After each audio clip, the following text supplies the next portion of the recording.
शुरू किसी काम को व्यवस्था के साथ किया जाए तो उसमें कोई भी परेशानी नहीं होती। यदि हमारे कामों में व्यवस्था की थोड़ी सी भी त्रुटि हो जाए तो हमारे काम बिगड़ जाते हैं और हम उन्नति नहीं कर सकते हैं। सभी बड़ी बड़ी संस्थाएं नियमानुसार ही चल रही है। बिना नियम और अनुशासन के न तो कोई व्यवसाय चल सकता है और न सामाजिक उन्नति ही की जा सकती है। क्या व्यापारी और क्या नेता, सभी को नियम पूर्वक कार्य करने से ही सफलता प्राप्त होती है। व्यवसाय में तो विशेष तौर पर नियम तथा व्यवस्था अत्यंत आवश्यक है। बिना किसी दक्ष प्रबंधक के और अनियमितता दूर किए बिना व्यवसाय में सफलता प्राप्त कर पाना असंभव है। किसी भी बड़े कारखाने को देख लीजिए, नियम पूर्वक काम कर पाने से ही वह उन्नत हो सका है। यदि नियम में थोड़ी सी भी गड़बड़ी हो जाए तो सारा व्यवसाय ही चौपट हो जाए। यही नहीं, कोई भी और कितना ही जटिल व्यवसाय हो, व्यवस्था से ही सुचारू रूप से चल सकता है। कई अव्यवस्थित व्यक्ति यह सोचते हैं कि मुख्य लक्ष्य की ओर देखना ही आवश्यक है, संबंधित बातों की विशेष व्यवस्था करने की आवश्यकता नहीं। परंतु वास्तविकता यह है कि लक्ष्य से संबंधित छोटी छोटी बातों की व्यवस्था परम आवश्यक है। जो व्यक्ति छोटी छोटी बातों को ध्यान में नहीं रखता, उससे यह आशा कैसे की जा सकती है कि वह बड़ी एवं जटिल बातों को संभाल लेगा। यदि छोटी छोटी बातों की ओर ध्यान न दिया जाए तो सारा व्यवसाय ही चौपट हो जाए। यदि व्यवस्था न की जाए तो व्यक्तियों का बहुत सा समय और धन नष्ट हो जाए। उचित व्यवस्था करके ही शक्ति और समय की बचत की जा सकती है। नियम पर चलते रहने से समय और शक्ति दोनों की बचत होती है। नियमित व्यक्ति अपनी वस्तुओं को इधर उधर नहीं फेंकते, बल्कि एक नियत स्थान पर रखते हैं, जिससे उन्हें ढूंढने में समय या शक्ति नष्ट नहीं करनी पड़ती। इस प्रकार उनकी शक्ति और समय अन्य लाभप्रद कार्यों में लगते हैं। नियम पालन करते अर्थात व्यवस्था में रहने से ऐसी बुद्धि स्फुटित होती है जिसकी सहायता से बड़े काम बहुत आसानी से हो सकते हैं। व्यवस्था के कारण नियमित व्यक्ति थोड़े समय में इतना अधिक काम कर लेता है कि लोगों को आश्चर्य होने लगता है। व्यवस्थित होने के कारण उसे सफलता ही सफलता मिलती जाती है, जबकि अनियमित व्यक्ति असफल ही होता है। अतः यह आवश्यक है कि नियमों का पालन दृढ़तापूर्वक किया जाए, तब उद्देश्य पूर्ण हो सकता है, अन्यथा नहीं। समाज की उन्नति भी नियम और अनुशासन पर ही आश्रित है। यदि नियमों के क्रम को समाप्त कर दिया जाए तो उन्नति रुक जाएगी। क्या साहित्य, क्या समाज और क्या धर्म, सभी की उन्नति नियमों का कड़ाई के साथ पालन करने के कारण ही हो सकती है। जिस साहित्य, समाज और जिस धर्म के नियमों का पालन दृढ़ता से नहीं हो सका, वह साहित्य, समाज और धर्म नष्ट हो गया। केवल 10 अंकों की व्यवस्था के आधार पर ही गणित में आशातीत उन्नति प्राप्त की जा सकती है। वर्तमान समय की बड़ी से बड़ी मशीनें व्यवस्था के कारण ही सफलतापूर्वक काम कर रही है। उनकी व्यवस्था के कुछ आधारभूत नियम हैं। उन्हीं के अनुसार वे अपना कार्य कर रही हैं। यदि उनके नियमों अथवा व्यवस्था में थोड़ी सी भी कमी की जाए या ढील दे दी जाए तो वे मशीनें काम करना बंद कर दें और सब बेकार ही पड़ी रह जाएं।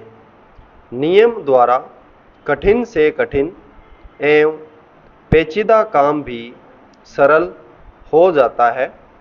आकाश के तारे तथा अन्य ग्रह कितनी व्यवस्था से और नियम पूर्वक अपने अपने मार्ग पर चल रहे हैं। इनमें तनिक सी भी गड़बड़ी नहीं हो पाती। यदि हो जाए तो सारे संसार में प्रलय हो जाए और संसार समाप्त हो जाए। वैज्ञानिक लोग संसार के असंख्य पदार्थों को दूरबीन की सहायता से देखते रहते हैं और आवश्यकता के समय वे उनके बारे में सब कुछ बता देते हैं। ऐसा इसलिए संभव हो पाता है कि वैज्ञानिक उन पदार्थों का अध्ययन करते समय उनके नियमों का भी अध्ययन करते हैं, तब ही उनके बारे में कुछ बता देते हैं। हम धर्म, राजनीति, व्यापार, शिक्षा, यात्रा और सरकार आदि की बातें करते हैं, पर क्या हम यह भी जानते हैं कि इन बातों के बारे में हमने ज्ञान कैसे प्राप्त किया और उसे नियमबद्ध करके पुस्तकों में लिपिबद्ध किया। इन सब के लिए नियमानुसार कार्य करना अपेक्षित रहा है।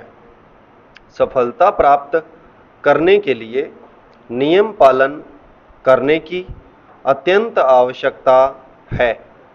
नियमों ने ही समाज, देश, राष्ट्र एवं संसार के लोगों को एक सूत्र में बांध रखा है। यद्यपि हमारे विचार, स्वार्थ तथा उद्देश्य भिन्न भिन्न हैं, इसमें कोई संदेह नहीं कि संसार में ऐसे व्यक्ति भी हैं जो किसी नियम, व्यवस्था अथवा अनुशासन को नहीं मानते। कुछ लोग नियमों के आधार पर समाज को एकता के सूत्र में बांध देते हैं। जहाँ कोई समाज रहता पलता है, वहाँ उसके साथ कुछ समस्याएं भी होती हैं। यदि सामाजिक समस्याएं न हों तो समाज के विकास में कोई अड़चन आ नहीं सकती। हमारा भारतीय समाज भी आज अनेक प्रकार की समस्याओं से घिरा हुआ है। समाज की पहली समस्या अंधविश्वास तथा अज्ञान की है, जो बहुत वर्ष बीत जाने के पश्चात भी आज पूरी तरह से मिट नहीं पाई है। गांवों के अधिकतर लोग आज भी झाड़ फूंक, टोने टोटकों और स्पानों के चक्कर में फंसे रहते हैं। किसी कार्य को जाते समय जब बिल्ली रास्ता काट जाती है तो लोग बड़ा अपशकुन मानते हैं। यदि कोई आदमी छींक देता है, कोई पीछे से टोक देता है या पानी का भरा लोटा हाथ से गिर जाता है तो लोग समझते हैं कि यह बुरा हुआ है, इसलिए कार्य पूरा नहीं हो पाएगा। दहेज की समस्या भी भारतीय समाज में आज मुंह फुलाए खड़ी है। दहेज के लोभी व्यक्ति रुपए पाने के लिए नववधुओं पर बड़े जुल्मों सितम ढहाते हैं। सास ससुर तथा पति आदि मिलकर बहुओं को जिंदा जला डालते हैं या गला घोंटकर मार डालते हैं। दहेज प्रथा भारतीय समाज के ऊपर एक कोड की तरह है, जो हमारे समाज को कुरूप करता जा रहा है। वधू पक्ष के लोग जब वर पक्ष के लोगों की दहेज की इच्छा पूरी नहीं कर पाते तो बहू का जीवन नरक की तरह कष्ट में हो जाता है। अनेक समाज सुधारक दहेज प्रथा के विरोध में सार्वजनिक स्थानों पर तो अनेक भाषण देते हैं, लेकिन जब वे अपने पुत्रों की शादी करते हैं तो दहेज लेने से जरा भी नहीं चूकते। भारत की सबसे बड़ी सामाजिक समस्या तो नारियों के उचित विकास की है।